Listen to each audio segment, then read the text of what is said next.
quiz, Travis Colt. Oh, shit. No, I'm never ready for these. That's why they pop quizzes. Fuck. Alright, do it. The invention of the cracker. Okay. John Cena's virginity lost. Okay. Replacing Willie Nelson with an animatronic so he never dies. 2 really good wrestling shows. What do they all have in common? Please tell me, because I have no idea. They all happen on a Wednesday. What? This is the midweek wrap-up. Because on Wednesday, like I said earlier, 2 good wrestling shows happen. Yeah. NXT and Lucha Underground. Absolutely. NXT, of course, building towards NXT TakeOver Brooklyn 3. And we got stuff started off real quick with Sanity all of a sudden just jumping into the ring, calling out the Authors of Pain. Nikki Cross looking crazy as ever, with Killian Dane and Alexander Wolf backing her. Yeah, the Authors of Pain were like, well, we're big and scary, so why the heck not? Yeah. So Akam just pretty much makes a beeline for the ring.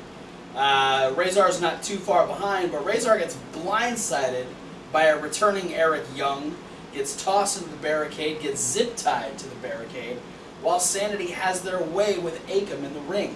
Yeah, not like that, you sickos. Yeah, that's gross. Ew. So Razor's over there like pulling at the barricade while Akam is just getting beat to shit. Eventually, Akam is... He dislodges the whole barricade. Razor like lifts the whole barricade off and says, "Fuck it, I'm going to the ring." And Paul Ellering's like, "What the hell do I do?" What, like, the fact that he didn't have an answer for this, makes me lose a little bit of respect for Paul Ellering. you think he'd be ready for something like this? Well, he was outplanned.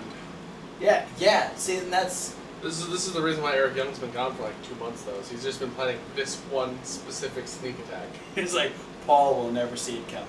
Well, that's the thing. You remember when the book pages were raining down? Right. That Eric Young was going through all the book pages, making sure he had a plan that Ellering didn't have a counter plan for. Oh, he was studying. Well played. But yeah, after some double team action and a lot of stomping on Razor. And a lot of sentons from Killian Dane, Authors of Pain were left looking real rough in the ring, while Nikki just jogged up to the top of the ramp, grabbed the NXT Tag Team titles, and allowed Sanity to pose with said titles in the ring, making quite the statement heading into their title match at TakeOver. She liked to hug them. Yeah. She never ceases to amaze me with her ability to change from happy to crazy in a split second. So there's the thing. There's no change. You can be happy and crazy at the same time. You have quite the kinship with... Just a fun little psycho biscuit. The iconic duo were getting ready to give us an iconic makeup tutorial, and boy was I excited until... Well, we all know that you need help with your eyeshadow. It's contouring. I can't get contouring right. Your wings, the wings are always messed up. The eyeliner wings. Well, I try really hard though. So I was looking forward to it, and then Ruby Riott ruined it. Answering her phone in the background. Just standing in the background, and they just went on like a mini rant about how much there's not enough makeup in the world to cover up Ruby Riott, which you don't cover up Ruby Riott. She's a good-looking girl. But they were so upset that they canceled the makeup tutorial and shut the camera off. Then we had the Metro Brothers. Yeah, Metro Bros. Deuce and Domino Light. And by light, we literally mean like half size. Literally half the size. Giant Deuce and Domino. You can put them together and they might be as big as Domino. They're Dominos. The Dominos. They would take on the debuting Street Profits. Yeah. Angelo Dawkins and Montez Ford. Angelo's looking for new tag team partner. And I gotta say, out of the few that he's had, I think this is the most impressive I've felt watching an Angelo Dawkins match. It's been so long since I've seen an Angelo Dawkins match. I don't remember how I felt while watching Angelo Dawkins matches. Because he was Shoot Nation with Sawyer Fulton. And it's supposed to be Chad Gable, but way to ruin that. American Alpha. Whatever happened to those assholes? Well, when Jason Jordan's the son of Kurt Angle, you go that route instead of Angelo Dawkins. But Angelo Dawkins and Montez Ford make a really good tag team. They had Montez Ford is fast. He's very athletic. He likes to shake. He likes to flip. He likes to shimmy. He likes to move it. Is the best way to put it. He likes to drink out of his red cup. Yes, he does. His big old red cup. Which apparently Percy Watson is under the impression it has Gatorade in it. Is it Gatorade or Haterade? I don't think that's either of those things are what's in that cup, to be honest. What do you think is in Montez Ford's cup? No comment. Fair enough. The Street Profits end up winning their debut match as they hit.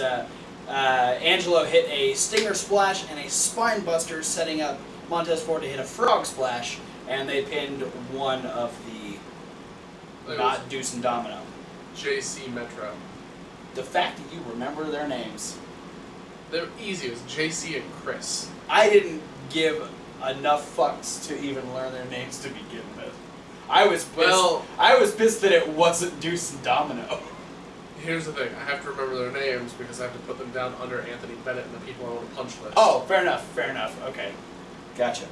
We also found out that after an attempted attack last week, Hideo Itami will face Aleister Black at NXT TakeOver. Oh, and insert the gif of Aleister Black kicking Hideo Itami in the face last week here. It's not going to end well for Hideo. I don't think so. It didn't end well last week. Aleister's on a fucking tear. Hasn't been beaten. Hideo's a dick, but I don't think that's going to be enough to beat Aleister Black. Yeah, no. You need more than just being a dick. Yeah. So, good luck, Hideo. But not really. I want Aleister Black. Then we had our face-to-face Bobby Roode, Drew McIntyre talking about their championship match. William Regal was there to moderate. Bobby Roode had his personal security there. Because he was afraid of Roddy. Yeah, because Roddy tried to attack him. Roddy tried to attack him in his interview, and so Roddy's a little crazy. Even though William Regal told him, don't get cray-cray. Don't go nuts. Just leave it alone. So yeah, I really enjoyed both of what they had to say. Yeah. It was a good setup for the title match. My only complaint was the segment felt like it dragged on too long for me. Absolutely. I mean, Roode cut a good promo. McIntyre cut a good promo. Roddy cut a good promo. Roddy came out. He was the short and sweet one, to be completely honest. Because he was just listing off here's the thing you don't mess with, here's the thing you don't mess with, here's the thing you don't mess with. Regal, I respect you, but I want a match, motherfucker.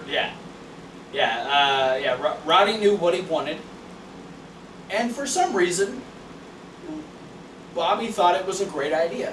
Yeah. Because Bobby's I'll fight you anytime, any place, except for not until you fight Drew McIntyre. Yeah, and Regal's no, he wasn't going to give Roddy anything, but then Roode and McIntyre both said, no, give him this match, because Roode comes up with the idea that if Roddy wants another shot at him, next week he has to beat Drew McIntyre first. Yeah. So now, due to peer pressure, I didn't know William Regal gave into peer pressure, next week we get Roderick Strong versus Drew McIntyre, and if Roddy beats Drew McIntyre, he will get a shot at Bobby Roode, possibly for the NXT Championship, after TakeOver. That's if Bobby Roode walks out as champion. So yeah. But he's going to get the shot at him regardless if he beats Drew McIntyre. Yeah, as long as he wins, he gets a match. And it's a win-win for Bobby Roode because that puts Drew McIntyre against Roderick Strong only 4 days before NXT TakeOver Brooklyn. But does that really, like, is Roddy going to be able to soften up someone the size of Drew McIntyre? Because Roddy is significantly smaller than Drew. He's significantly smaller, but I think he might be one of the most tenacious people That's fair. that Drew McIntyre's faced since returning to NXT. That is a fair statement. And I mean, I'm just saying, if your spine is all discombobulated from all the backbreakers, when Bobby Roode hits that DDT, it's just going to compound all the offset vertebrae, I'll be impressed and to your see... back turns into a jigsaw puzzle. I'll be impressed to see Roddy hit multiple versions of backbreakers on Drew McIntyre. Prepare to be impressed. I am fully prepared to be impressed because I'm excited for that match. Johnny Gargano also wants a match at TakeOver Brooklyn because since TakeOver Brooklyn last year, he hasn't missed a TakeOver. Yeah. He's been in every single one. He doesn't plan on Albeit with stopping. a partner. Yeah. Yeah. But he doesn't want that streak to end, so he just wants to put it out there that he's ready for a match. And then we had the rematch from the extremely aggressive match we had a few weeks ago between ONeill Lorcan and Danny Burch. Yes, which bald guy is the baldiest and the punchiest? Both of them. They tied the Because- bald punching contest. I mean, this was just another 15 minutes of just pure aggression. And, I mean, I think their first match was better, in my opinion. It took a different route, Yeah. which I appreciated because right off the bat we had ONeill Lorcan trying to cinch the half crab back in, Yes. which is how he won the first match. Yeah, so And he so was... we had a moment early on where they wrestled and he tried to go for the move, and Burch had to keep fighting him away from that Yeah. before he realized, okay, I have to wear him down before I can put the crab back on. Yeah, and then that's where the European uppercuts and the overall aggression. I love how just, if it doesn't work, Oni's gonna go after it again. Like, Yeah. Oni doesn't stop. Because he went for the blockbuster, and Danny, like, ducked out of the way, and so then Oni just hits him with a fucking clothesline, and then he gets back up, and then he hits the blockbuster. And it was just... Oni is just, he's going to hit you with whatever he wants, when he wants. You can block it once, but he's going to hit it again. Yeah. And it was just, it's fun to watch him just destroy people in the ring. Yeah, and I felt like the crowd, one of the reasons why I think the other one was better is I think the crowd was a little bit more into the first one. Yeah. Look, I think the crowd was still into this one, but I think the different route garnered a different reaction than the first one. That being said, Oni does end up trying to go for the half Boston again. Eventually, with some strikes to the back, goes for a full Boston. Yeah, it's because Danny Burch kept throwing the right foot up kick, Yeah, he was like beating the shit out of that left shoulder. and the only way to stop it's really just to hook the other foot. Yeah. You know, so it's the way I'm going to stop you from kicking by grabbing your other foot and then turning it into a full Boston Crab. Yeah. And Danny was able to kind of squirm his way out and actually fold up ONeill Lorcan, Yeah, flip him over. turn it into a pin, and Danny Burch picked up the win this time. Oni was a little disrespectful at the end. He just kind of like shoulder checked Danny when Danny extended the hand. But then Oni kind of thought better of it. They ended up shaking hands. Yeah, he is bald. He's bald and aggressive. And so, and then Danny actually held the ropes open for Oni to get out of the ring. So, I don't know. Is this done and done, or Do we need a tiebreaker match?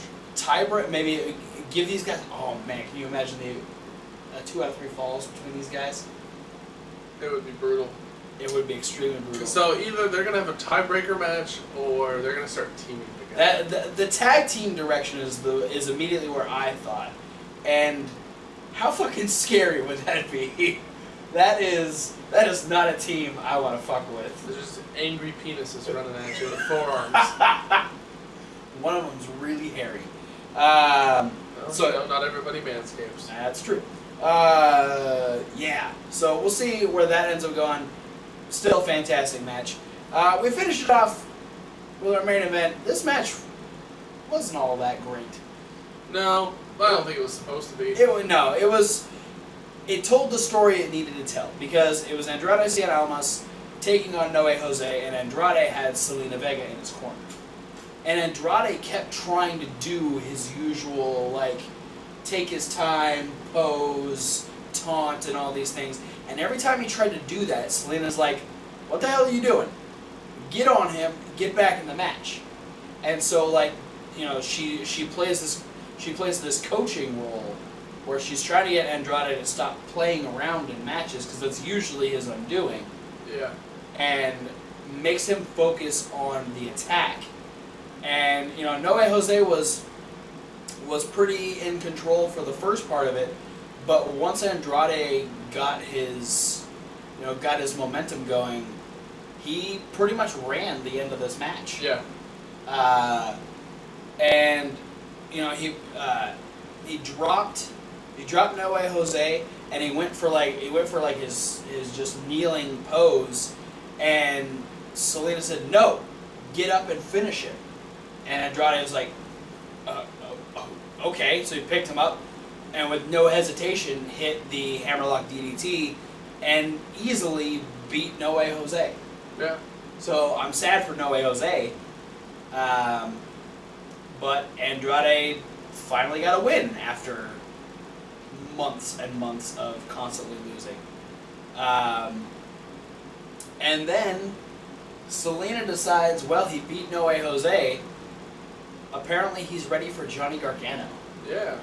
So Johnny's challenge for a match at TakeOver has been accepted by Andrade Cien Almas. See. So you're going for Andrade in that match, right? Yeah, probably. You will be so going for Gargano it won't even be funny. Well, that's just normal. Yeah, absolutely. So yeah, awesome episode of NXT. Some good build towards TakeOver. Let's talk about some Lucha Underground. Yeah, because we are going to not only determine who's going to be in the second semifinals match in the Cueto Cup tournament, but we're going to decide who's going to have the first 3 medallions in the next Gift of the Gods match, lineup, whatever you fucking call their storyline. Yeah. The Gift of the Gods build-up. Yes. Who gets the first 3 medallions? Medallions. Well, it's either going to be the Rabbit Tribe or the Worldwide Underground's Ricky Mandel, Taya, and PJ Black. And let's face it, when Ricky Mandel's around, he's going to fuck it up. Yeah.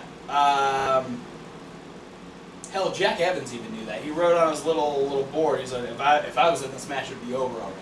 Yeah. Salvador's got a thing for Taya. Salvador loves Taya. He grabbed her butt.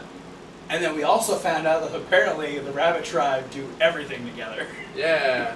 Because they had Mala Suerte in the corner, and Taya was getting ready for her double knees. Yeah, and Mala Suerte was like, "Put me in," and he immediately got in front of Salvador got in front of Mala Suerte. Yeah, Salvador got in front of Mala Suerte. And he's he starts hip thrusting. He was wanting it so bad. And then Paul London jumped, right before she starts to run, he jumps the way and goes, "Wait!"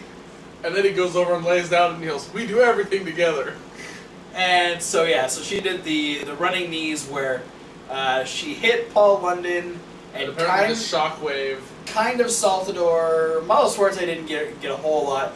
But Paul London is smiling like he doesn't lunatic. Stop smiling. I think at this point he's just perma smiling. Perma smile on it. Well, it helps when Taya comes running at you crotch first. So, but eventually, I don't even know what ended up taking out Taya and PJ Black. I missed that part completely.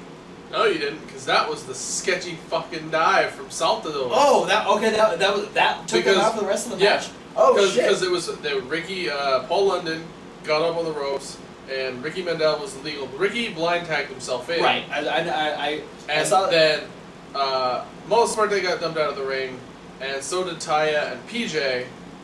And Saltador did this weird Yeah, because Paul London got up on the top rope, and Ricky Mandel was trying to superplex him, and he got tossed off, and Paul London leaned forward, and then Saltador barrel roll jumped over the corner where Paul London was, and he landed on PJ and Taya. Yeah. And then Mala Suerte got back in, hit a neck breaker on Ricky Mandel, set him up for the shooting star press. AKA down the rabbit hole. And the Rabbit Tribe win the first 3 medallions, heading towards the match for the Gift of the Gods Championship. Guaranteeing that that's going to be the most bizarre Gift of the Gods Championship match. Already. Ever. And the fucking publicist, whatever the hell his name is, and Johnny Mundo were none too happy and gave a scolding to the Worldwide Underground. Whatever. So yeah, as you were saying, we decided the first semifinal match on the other side last week when we had Phoenix and Prince Puma.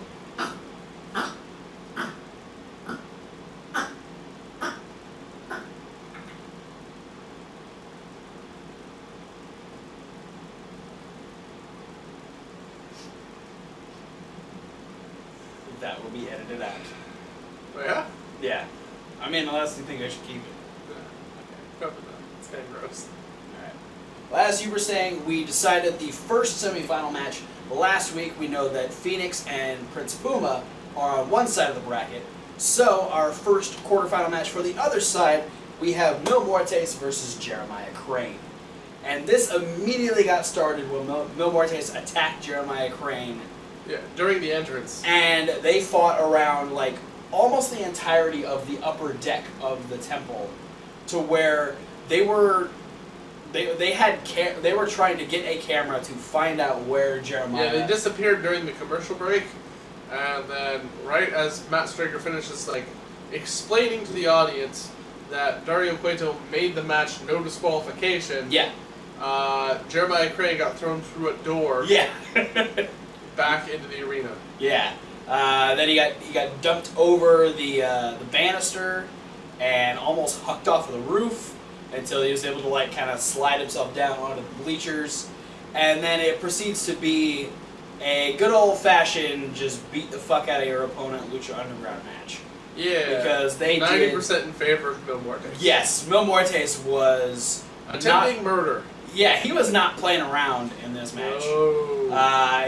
I mean, the chairs all around ringside were used. There were tables. Holy shit. He wheeled him over Matt Striker and Vampiro's desk. Yes, he did. Into another set of chairs. Yeah, it was about 3 rows deep. That first table spot, though. Yeah, Jeremiah Crane sat on the table. Scary. And Mil Muertes was going for the Big E dive. Well, he tried to spear him Foley Edge style. Yeah, well, that's the Big E dive.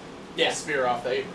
And so they missed the center mark of the table. Yeah, they kind of the table just all kind of tilted with them. Crane kind of went ass first where the table legs are. Yeah. And they bent the table leg in half. And then Muertes came down abs first onto the side of the table. But Muertes is never waste a table, so while it's slightly angled up, he just fucking power bombs Jeremiah through it. Make it the best of a bad situation. At which point he starts hucking chairs into the ring, and I think Jeremiah actually ended up hitting he just kept bashing Mil Muertes in the head with the chair. Yeah, he was trying to hack his neck off. Yeah. Hack his head off. But Jeremiah Crane got the backbreaker onto the tops of the chairs.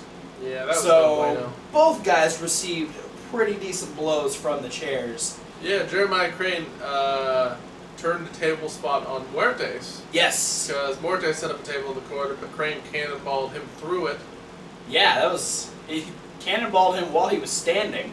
Yeah. And they just kind of like fell and crunched through the second table. So not the cleanest table spots we've ever seen in Lucha Underground. No, but effective in one way or another. Yep, and then they fought a lot more. Yeah, there was Muertes just at one point got fed up and just whacked Jeremiah Crane across the back with a chair about 40 million times. Yeah. Jeremiah loves that pump kick. I started feeling bad for Jeremiah Crane because he looked like he was crying at points. Well, I mean, he had like blood on his face at one point. Yeah, like, I think Muertes bit him. He was a wreck. Yeah. In this match because Muertes was not gentle with him by any means. And then he decided that he's going to try and jump off the ropes at Mil Muertes, and Mil Muertes was like, "Nope, I'm flatliner, going to bitch. you and give you the flatliner." Yeah, I mean, there was the guillotine that almost gave Jeremiah the win. There was the gnarliest choke slam where he just like picks him up and just fucking. Yeah, they did a spinning choke slam. Yeah, he spun. And it caused like Jeremiah's hips to like turn. Yeah. So his like right leg landed around the left leg. It was not a fun looking bump. I bet he was sore the next day. Probably. But yeah, that flatliner spelled the end for Jeremiah Crane, and then we had Katrina get in for, of course, the usual lick of death, which she just fucking made out with Jeremiah Crane. Kiss of death. And he had a big grin on his face. And Muertes, it seemed like it didn't sit well with Mil Muertes. No, he just looked down like, what the fuck? And he just he stomped on his head first. Yeah, just kicked him away from Katrina. Looked at Katrina like, oh really? Boom, fucking flatliner again. Yeah, to which Jeremiah Crane says, "Fuck you on the tree." Yeah, he fucking landed on his head. So yes, emphatically, Mil Muertes is headed towards the semifinals of the Cueto Cup. Yeah. That was fun. And the other one. Before we get there, we met the replacement for Mr. Delgado, Yeah. David Winter, who is has been assigned by the Order to keep an eye on Dario Cueto and the Temple to ensure that the war comes and the gods are appeased by what their offer is. Yeah, no, the gods will rule. Yeah. So yeah, very, very awkward situation for Dario Cueto, especially because Dario didn't even know that Delgado was dead. Yeah, especially at the hands of one of his own guys. Yeah, the guy that he gave the gauntlet to. Yep. So, yeah. That's okay, because apparently you get a little leeway when you're first becoming a god. Really? Huh. Well. The adjustment period, he says. Oh, yeah. So, yeah. Interesting. But then, we had our main event match, the other half of the semifinal on this side of the bracket, Tejano versus Pentagon Dark. Yeah, and we started out with a little bit of wrestling, and then Pentagon dived over the top rope onto Tejano, which I'm pretty sure he like totally smashed onto Tejano's face. Yes, repeatedly throughout the rest of the match, Tejano kept going back to like checking his nose, make sure it wasn't like busted. Or but Tejano quickly answered back with his own dive. Yes. On Pentagon Dark. He also had that weird fucking like he just jumped over the top rope. It looked like he was trying to do like a running knee. But the part that got me is like Pentagon moved out of the way. I felt way too early. Yeah. I don't think he's used to... I think Pentagon's used to fighting people who run faster than Tejano. Yeah, Tejano's not the fastest guy on the roster. So it just looked goofy because Tejano ran up and knee lifted the top turnbuckle and then front flipped out of the ring. It didn't even look like he knee lifted the corner. It looked like he just went... He skipped. Woo! He just dove over the top rope while no one was there. Yeah, I mean, it wasn't a bad match. It wasn't necessarily what we come to expect out of Lucha Underground standards. Especially the matches we've been getting post the first round. But then again, a lot of this match was plagued by two distractions named Famous B and the lovely Brenda. Yeah, who came galloping out to ringside. Yeah. Jesus Christ. God damn it. They're awful fake Southern accents. Southern accents, just cheering on Tejano. It's all really bad. And then they decide that they're going to use the golden horseshoe. So while Brenda is distracting Marty Elias, fucking Famous B goes over to the other side of the ring and goes, "Hey, Tejano, here!" and slides the fucking thing all the way to Pentagon Dark. Way past Tejano. And Tejano's looking at him like, "The fuck did you just do?" At which point, Pentagon Dark has turned it around and used it as a brace for his fist and just punches Tejano out cold, pins him, and Pentagon Dark is heading towards the semifinal to face Muertes. But of course, Pentagon Dark's not done. He's getting ready to break the arm of Tejano because that's what he does. The Famous B's like, "No, get away from him. He is my future client." Okay, fine. I'll break your arm. And he kicks him in the face and breaks his arm. Yeah, and then Brenda's in there checking on him. He's Is like, your arm okay? "Don't touch my arm. It's broke." God damn it. It's like the a problem- really bad stand-up sketch. The problem that Brenda failed to realize is that when she got in the ring, Pentagon Dark hadn't left. Yeah, he doesn't discriminate. No. He was only about 2 steps up the staircase. And he went, "Excuse me." And so then he decided that, you know what, Brenda can have a matching sling. And so he broke Brenda's arm. Good job, Pentagon And the crowd still fucking loves him. Dark. Well, it's not like they love Famous B. That's true, they are heels, so. So yeah. And annoying. So now we have Pentagon Dark versus Muertes. We have Prince Puma versus Phoenix, our final 4 of the Cueto Cup. 4 guys who've pretty much been synonymous with Lucha Underground since day 1. I would say probably the top 4 guys on the roster. Yeah. As far as like credibility, they've all been in the championship. I think they've all been champion.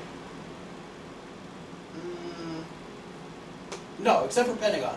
Yeah. Pentagon's the only one that hasn't been the champion because he lost against Muertes when he was following Vampiro. Maybe it's Pentagon's time. We'll find out. But we finished the night off with, we saw that the captain was talking to Officer Reyes last week and said that they need someone to get the gauntlet off of Cage. Yeah. And so she said that there is only one person that can do that, and that's Muertes. Yeah, apparently. So, she had a conversation with Katrina, who appeared behind her mysteriously, and she tried to make a deal, and we found out that the captain is actually the mother of Katrina. And is also immortal. Yes. And also apparently broke her medallion thing in half in order to bring Katrina back to life. Yeah, and also essentially, make her immortal. Essentially, the medallion itself is imbued with the power of immortality. And so when Katrina died previously, she broke it in half and gave the other half to Katrina, which allows her to live forever. So now she's asking Katrina to ask Muertes or use Muertes to get the gauntlet, and then she'll apparently give the entirety of the medallion to Katrina because Captain don't give a fuck to live anymore. Yeah. Just gotta make sure the gods don't destroy the world. Yeah. So self-sacrifice, like a true babyface. So yeah. Interesting. I'm really intrigued how this whole War of the Gods is going to play out Yeah. in wrestling terms. I'm very interested to see how they decide to play that out. I think what's gonna happen is we're gonna get really close and then it's gonna get kiboshed by somebody. Yeah, gotta have that. I think babyface win. I think what's gonna happen is we're gonna get the unlikely duo of Mil Muertes and any other baby face that you normally wouldn't be aligned with, like a Phoenix or a Puma. Yeah. And they're gonna put the kibosh on like Cage and Matanza at the same time, like a tag team match. Because Dario's trying to make Matanza a god, and then Cage obviously has the gun. Okay. All right. I can dig it. But for now, guys, that's it for the midweek wrap up. Thanks for watching. Yeah. Don't forget to like, comment, and or subscribe. Click the links down in the description. There's a lot of links. Like the podcast, where you can subscribe, but there's nothing new this week. Yeah, because it's fucked up. But it's also a link. You can check out Reasonable Wrestling Fans. That's reasonable with a W. Like wrestling. Where there will be 2 brand new punishment videos coming out this weekend. Look forward to that. Yeah, do it. Also, stay on this YouTube channel because coming up next is a top 5 for the month of June or July. That's the one. July. I already did June. So yeah, so I'll do July. Cool. Glad we worked that out. Thanks for watching, guys. We'll see you at whatever video you decide to watch next. Fuck the Metro Brothers. What? What he said.